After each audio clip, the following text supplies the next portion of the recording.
오늘 주시는 하나님의 말씀은 요나 4장 9절에서 11절까지의 말씀입니다. 제가 봉독해 드리겠습니다. 하나님이 요나에게 이르시되 네가 이 박넝쿨로 말미암아 성내는 것이 어찌 옳으냐 하시니 그가 대답하되 내가 성내어 죽기까지 할지라도 옳으니이다 하니라. 여호와께서 이르시되 네가 수고도 아니하였고 재배도 아니하였고 하룻밤에 났다가 하룻밤에 말라버린 이 박넝쿨을 아꼈거든. 하물며 이 큰 성읍 니느웨에는 좌우를 분별하지 못하는 자가 12만여 명이요 가축도 많이 있나니 내가 어찌 아끼지 아니하겠느냐 하시니라. 할렐루야. 저는 오늘 하나님의 은혜를 향하여 라는 주님의 말씀으로 함께 은혜를 나누겠습니다. 이제 얼마 안 있으면 해마다 유대인들이 지키는 그 주요 절기 가운데 하나인 욤키퍼가 다가옵니다. 욤키퍼라는 것은 히브리어로 속죄일이라는 뜻인데 보통 대속죄일로 부릅니다. 이스라엘의 모든 절기 중에서 가장 엄숙한 날인 이 욤키퍼는 새해가 시작되는 설날 로시 하샤나로부터 열흘 동안 1년 동안 지은 죄를 참회하는 기간을 가지는데 유대인들에게는 사순절과 같은 그런 의미를 지닌 절기라고 할 수가 있습니다. 그런데 유대인들은 이 대속죄일이 되면 그 회당에 모여서 요나서를 낭독을 합니다. 그리고 요나서를 들은 모든 회중들은 우리는 요나와 같으니이다 라고 고백을 합니다. 왜 유대인들은 이 요나서를 낭독하고 나서 우리가 요나와 같다라고 이렇게 고백을 할까요?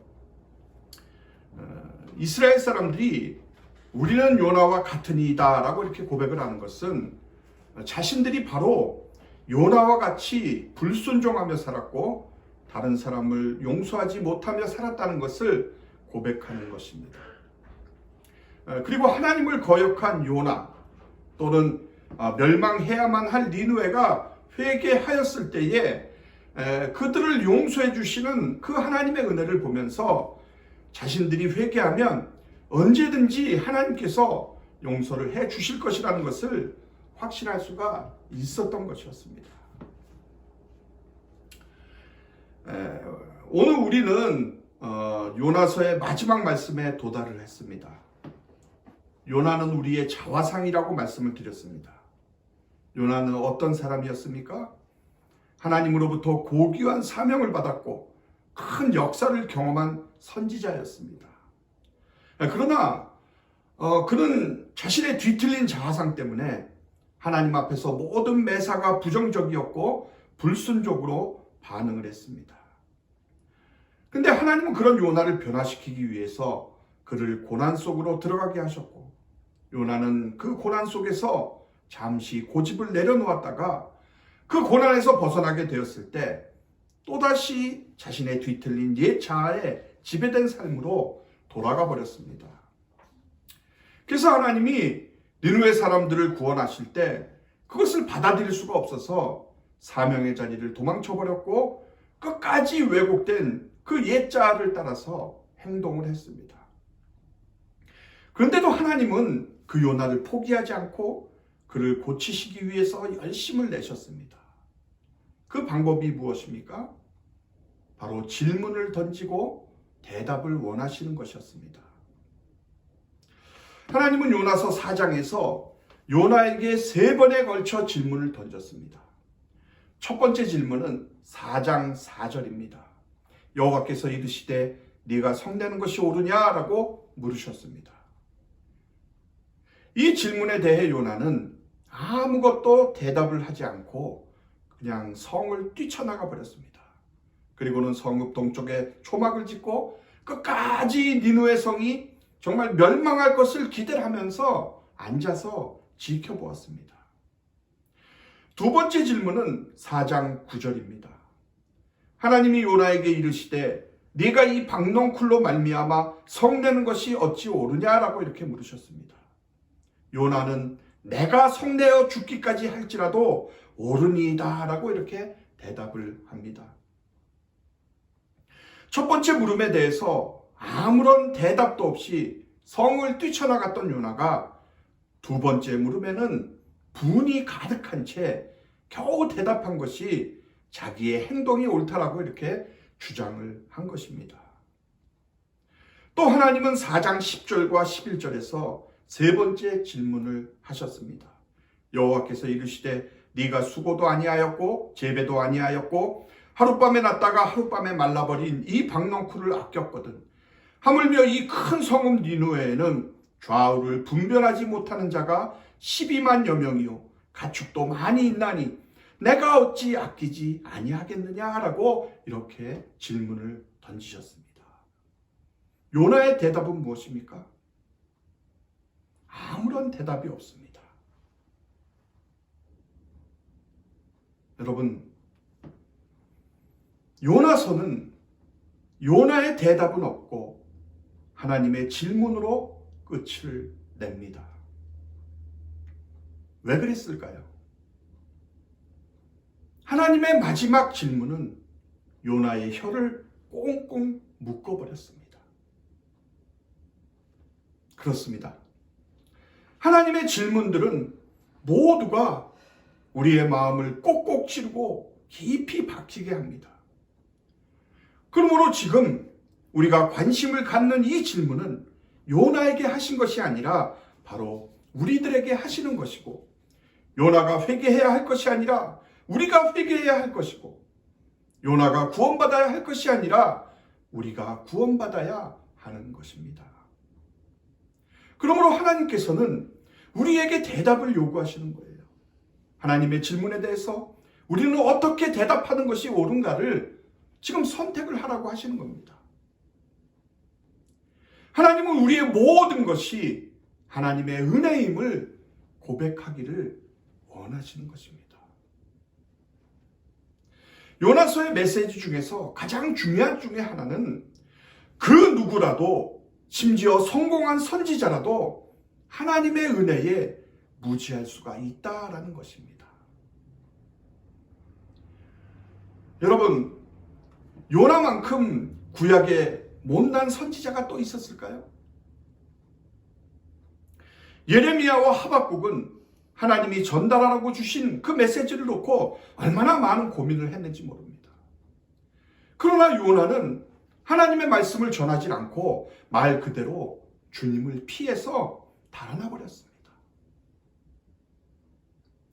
엘리야는 절박한 심정으로 죽음을 달라고 청했는데 그것은 백성들이 그의 메시지를 믿지를 않았기 때문이었습니다. 요나도 지금 죽음을 달라고 하나님께 떼를 쓰듯이 청하고 있지만 그 이유가 무엇입니까? 사람들이 그가 전하는 말을 믿었기 때문이에요. 여러분, 이런 선지자가 또 있을까요? 이런 목사가 있습니까?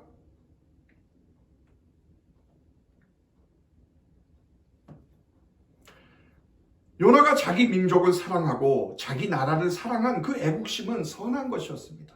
그러나 그건 잘못된 민족 사랑이고 잘못된 나라 사랑이었어요. 왜요? 편협함으로 변질이 되었기 때문입니다.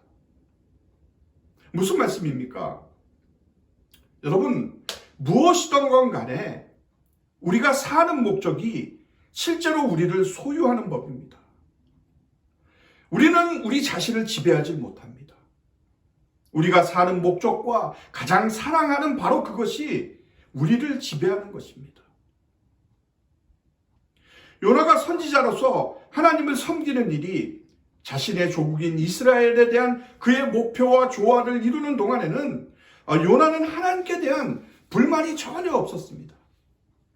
그러나 참되신 하나님과 그가 실제로 섬기던 그 신 중에서 하나를 선택해야 되는 그 상황에 처하자마자 그는 분노하며 하나님께 등을 돌렸습니다. 모든 나라의 주인이신 하나님의 종으로부터 자기가 맡은 역할보다 정말 그의 이기심에 그는 더욱더 집착을 했던 것입니다. 그래서 진짜 하나님은 다른 목적을 위한 수단에 불과했던 것이에요. 다시 말해서 그는 자신이 진짜로 믿는 신을 섬기는데 하나님을 이용하고 있었던 것입니다. 여러분, 우리는 어떻습니까? 우리는요, 요나의 삶을 일그러뜨렸던 그것이 우리의 삶도 일그러뜨릴 수가 있지 않겠습니까?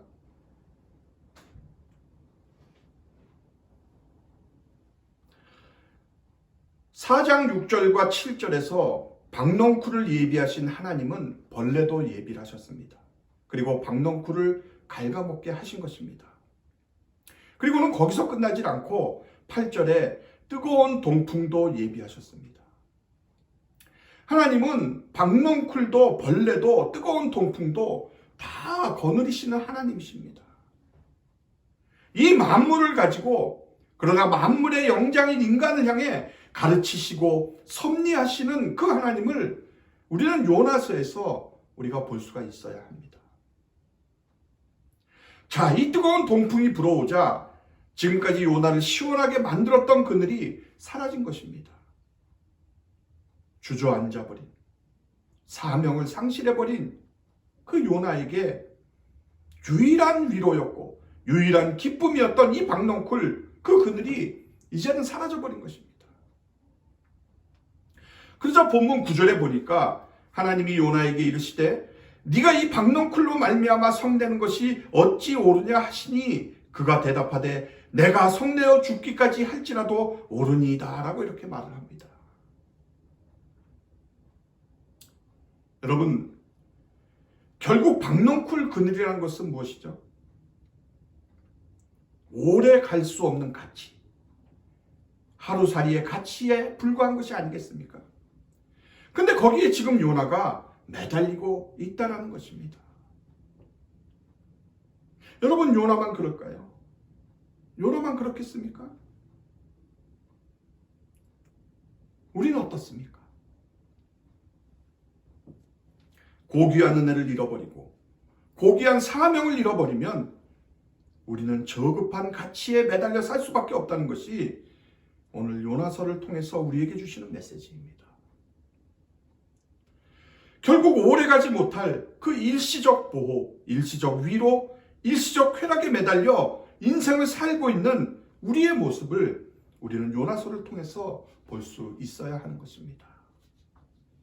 오늘 우리가 붙들고 사는 돈, 붙들고 사는 보험, 우리가 붙들고 사는 그 지위, 권력, 파워, 이런 것들이 얼마나 가겠냐는 거죠. 근데 이런 일시적인 가치들에 매달려 살면서 그 가치가 계속되지 않는다고 생각하자 불평을 하고 있었던 그 요나의 모습이 바로 우리의 모습이 아닌가라는 것입니다. 본문 10절을 보니까 여호와께서 이르시되 네가 수고도 아니하였고 재배도 아니하였고 하룻밤에 났다가 하룻밤에 말라버린 이 박넝쿨을 아꼈거든 이라고 합니다. 지금 하나님의 메시지가 무엇입니까? 요나야, 너는 지금 하루 만에 있다가 그 없어질 그 하루살이 가치를 지닌 이 박넝쿨에 네 모든 생각 그리고 너의 모든 관심이 집중되어 있다는 것을 너는 알고 있니? 네가 만든 것도 아니고 네가 재배한 것도 아닌데 말이다.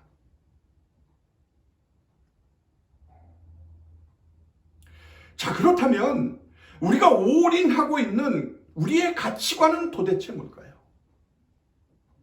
우리는 무엇을 붙들고 살고 있습니까? 우리의 박넝쿨은 뭐냐는 것이죠.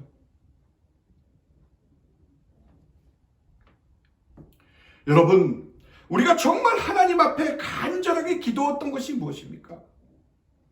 그리고 하나님이 그것을 이루어 주시지 않았을 때 그것이 정말 잘못 구했던 것인가를 우리가 깨닫고 자신을 점검하고 그리고 말씀의 교훈을 받고 변화된 삶을 이어가고 지금 있느냐라는 것이에요.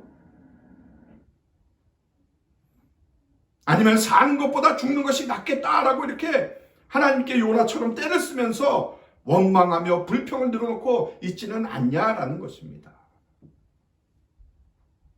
그러니까 그 차이를 보면 우리가 원하는 것이 정상적인 사랑의 대상인지 아니면 우리의 우상인지를 알 수가 있다는 것입니다. 사랑하는 여러분, 그래서 이제 그것을 바꿀 수 있는 유일한 방법은 나를 하나님보다 더 붙들고 있는 우리의 우상에서 벗어날 수 있는 그 유일한 비결은 바로 하나님의 은혜를 붙드는 것입니다.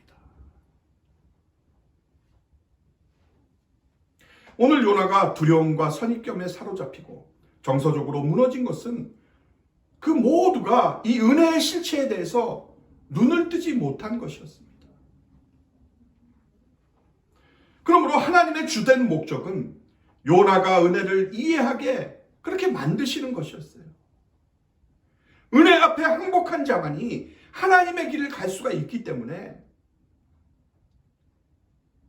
그래서 은혜를 깨닫게 하시려고 그렇게 집요하게 요나를 추적하고 계셨던 것입니다. 그러므로 요나서의 주된 목적은 바로 우리가 하나님의 은혜를 이해하게 만드는 것입니다.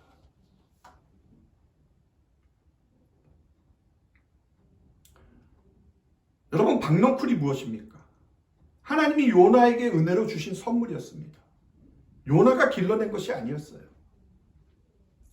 하나님이 박넝쿨을 거두어 가시면서 바로 이 사실을 간단하면서도 분명하게 지적을 하고 계셨습니다. 오늘 본문 11절을 보면 하물며 이 큰 성읍 니누에는 좌우를 분별하지 못하는 자가 12만여 명이요 가축도 많이 있나니 내가 어찌 아끼지 아니하겠느냐 하시니라 라고 말씀하셨습니다. 내가 어찌 아끼지 아니하겠느냐. 하나님은 지금 요나가 박넝쿨을 아끼고 그것이 시들었을 때 얼마나 안타까워했는지를 그것을 지적을 하시면서 자신이 12만여 명의 니누의 사람들과 가축을 아낀 것을 비교하고 계시는 것입니다. 그리고 하나님께서 이렇게 말씀을 하고 있는 거예요. 요나야, 네가 이 박넝쿨 하나를 그렇게 사랑할진데 내가 그것과 비교할 수 없는 그 수많은 사람들과 가축들을 아끼고 사랑하는 것이 뭐가 잘못되었냐? 그렇게 하는 것이 지극히 당연한 것이 아니냐라고 이렇게 묻고 계시는 것입니다. 사랑하는 여러분, 요나가 아끼는 것과 하나님이 아끼는 것은 전혀 달랐습니다. 요나의 마음과 하나님의 마음이 전혀 달랐던 것입니다. 요나는 자기의 고통을 해결해주고 이기적 마음을 충족시켜주는 것만을 아꼈어요. 그러나 하나님은 12만 명의 영혼을 아끼셨습니다. 여러분, 니누의 사람들이 정확히 어떤 사람들이었습니까? 좌우를 분별하지 못한 사람들이었습니다. 그 말이 무슨 뜻입니까? 오직 이 세상이 전부인 줄 알고 사는 사람들이라는 것입니다. 자기 자신들이 누구인가를 알지 못하는 사람, 자기 자신들이 행하는 일이 어떤 일을 초래하는지를 알지 못하는 사람이라는 거예요. 자신들이 죄로 인해서 하나님의 진노의 심판 아래 놓여 있다는 것을 전혀 알지 못하는 그런 사람들이라는 것입니다. 근데 하나님은 그런 인간들을 포기하지 않으시고 아끼고 사랑하는 분이 바로 하나님이십니다. 박넝쿨 같은 것 수천억 개와도 바꿀 수 없는 그 영혼들을 불쌍히 여기시는 분이 바로 우리 하나님이십니다. 하나님은 사람만 사랑하는 분이 아니십니다. 짐승들도 아끼시는 분입니다. 시편 36번 6절에 여호와여 주는 사람과 짐승을 구하여 주시나이다 라고 이렇게 말씀을 합니다. 그리고 또 시편 145편 9절에서는 여호와께서는 모든 것을 선대하시며 그 지으신 모든 것에 긍휼을 베푸시는도다 라고 말씀하고 있습니다. 그래서 하나님은 하나님의 형상대로 창조하신 우리에게도 이런 긍휼한 마음과 시각을 갖기를 원하고 계시는 것입니다. 여러분, 이 마음이 없다면 우리도 요나처럼 나만 구원받으면 된다고 생각하고 이웃에 대해서는 무관심하게 될 것입니다. 다른 모든 사람들은 심판받아야 마땅하다고 그렇게 생각을 하게 될 것입니다.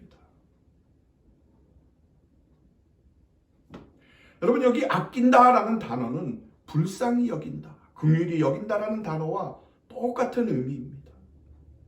그러니까 하나님은 그 마음을 가지고 영혼들을 대하고 계시는 것입니다.